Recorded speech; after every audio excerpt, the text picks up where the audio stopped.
Good day everyone, this is Charmar TV for another video, and today pag-usapan naman natin about trigonometric ratios of special angles. So as you notice ay binalik natin yung dalawang special right triangles, the 45-45-90 right triangle and the 30-60-90 right triangle.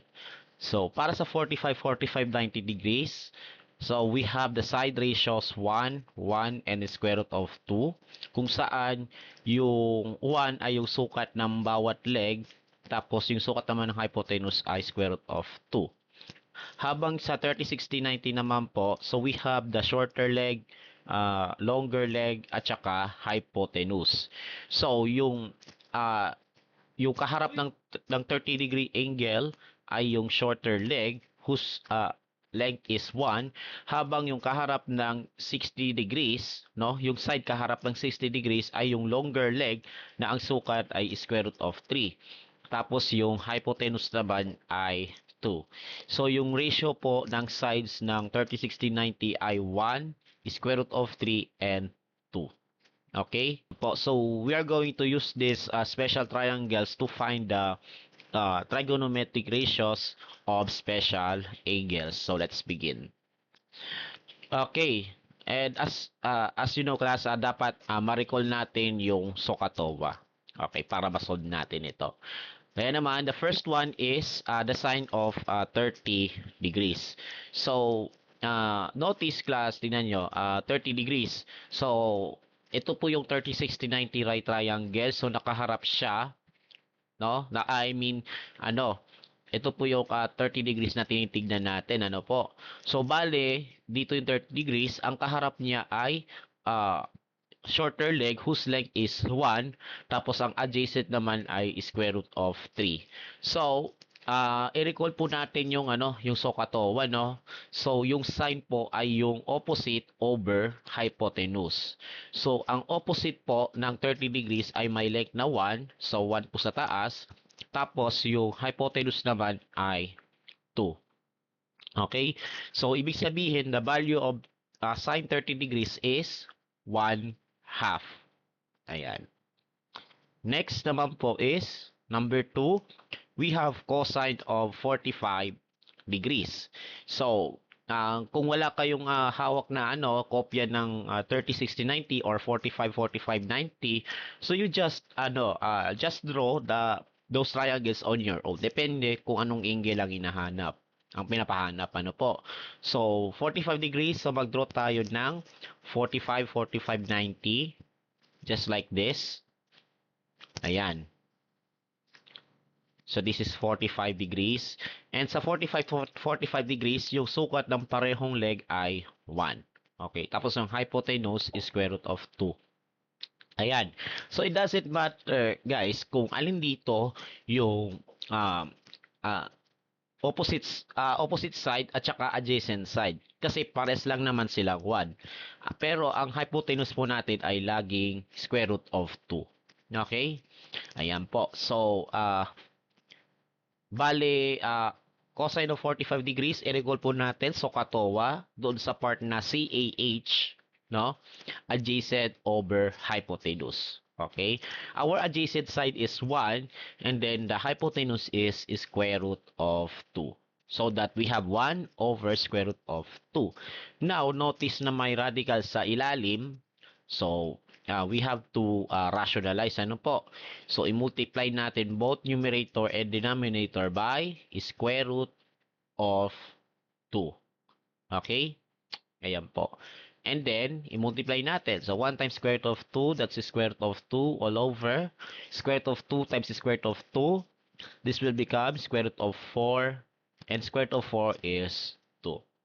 Yeah, so the value of cosine 45 degrees is the square root of 2 over 2. Next, number 3, we have cotangent of 60 degrees. Okay, so usog natin. Ayan. Cotangent of 60 degrees. Again, mag-draw tayo ng special triangle. This time, 30, 60, 90 naman. just like this one. Okay? Ayan po. So, maglagay tayo ng ganyan, tapos 60 degrees. So, remember po, yung kaharap ng 60 degrees ay yung longer leg, habang yung shorter leg naman ay yung kaharap ng 30 degrees. Okay? So, ang kaharap ng 60 degree angle ay yung longer leg, whose length is always square root of 3, habang yung shorter leg, 1, tas yung hypotenuse ay 2. Ayan. So, ang cotangent po sa part siya ng Choshakao. So, CAO yun po, no? So, CAO is cotangent theta is equal to adjacent over opposite. So, you have to recall the Sohcahtoa and Choshakao, ano po? Okay, on your own, no? So, bale, adjacent is, ano bang adjacent ng 60 degree angle? Di ba may length na 1? Okay? So, 1 over uh, yung opposite side, opposite side ng 60 degree angle, which is square root of 3. So that we have 1 over square root of 3. And since, again, mayroon siyang square root sa denominator, so we have to rationalize, no? So multiply both numerator and denominator by square root of 3. Then, i-multiply natin. So, we have square root of 3 all over this one. Square root of 3 times the square root of 3 is square root of 9. And square root of 9 is 3. That's it. Ito na po yung value ng cosine of 60 degrees. Square root of 3 over 3. Ayan. Move on tayo sa number 4. We have cosecant 45 degrees. Ayan. So, again, we're going to draw once again, the 45, 45, 90. Ayan. Copy natin. Tapos, paste. Then, there you go. Ayan. Okay, so nakadraw agad tayo, no? Tapos, opposite is 1, adjacent is 1. Okay. So, bale, ang cosecant of 45 degrees is sa part siya ng Choshakao. 'Di ba? Sa CHO, hypotenuse over opposite. Okay, hypotenuse over opposite. So, our hypotenuse is square root of 2, habang yung opposite naman ay 1. Okay, and since may 1 sa denominator, so we just cancel 1 sa denominator. Ayan. This will become square root of 2. Ayan po yung cosecant 45 degrees.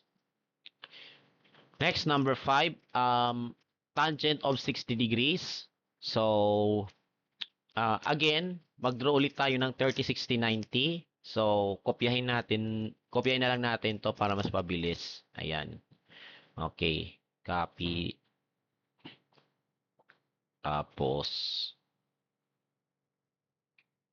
okay, perfect. Ayan.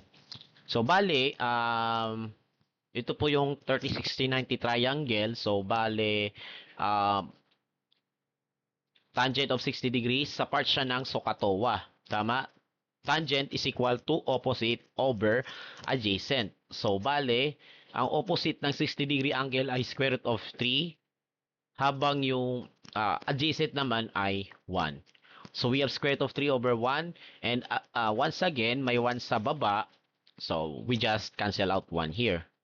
So, this will become square root of 3. So, ayan po yung value ng tangent of 60 degrees. And then finally, sa number 6, we have secant of 30 degrees. So, mag-draw tayo ng, ng 30, 60, 90 triangle in other way. So, bago natin masagutan ito, try to answer this for yourself. So, you may pause this video to give yourself time to answer this one. Okay, so, bale, i-draw natin yung 30, 60, 90 in the other way. Just like this, no? So, yeah. This is 30 degrees. Tapos, bale, ang katapat ng 30 degrees ay yung shorter side, whose length is 1. Tapos, yung isa pang leg, which is longer leg, square root of 3. And then, yung hypotenuse laging nakaset sa 2. Okay. So, second, 30 degrees. So, sa part siya ng Cho, Sha, Kao. So, siya, di ba? SHA. So, bale, hypotenuse over adjacent. Okay. So, ang hypotenuse po ay 2, habang ang adjacent naman ay square root of 3. Okay. So, may radical sa denominator. So, we have 2 multiply both numerator and denominator by square root of 3. Ayan. Okay. Then we have 2 square root of 3. And then we have square root of 3 times the square root of 3. Diretso na lang natin as 3. Okay. Kasi square root of 9 yun eh. Tas square root of 9 is 3. Kaya yan siya. Okay. So, yeah, that's it. Ito na po yung some examples ng trigonometric ratios of special angles. And iwanan ko na sa inyo yung task na kunin lahat ng trigonometric ratios, no? When we say lahat, bale kukunin nyo is yung sine, cosine, tangent, cosecant, secant, and cotangent ng lahat ng special angles, 45, 30, and 60 degrees. Okay? Para makita niyo yung lahat ng possible uh, answers. Okay? So, ayan po yung topic natin about trigonometric ratios of special angles. So, practice lang po ng practice. Sa una, malilito muna kayo. And then, kapag paulit-ulit nyo siyang pinapractice ng ganito is masasanay kayo. Magiging madali na sa inyo. Alright, so I hope you have learned something and do not forget to subscribe to my YouTube channel para sa iba pang mga videos na i-upload ko. As always, have a great day to all.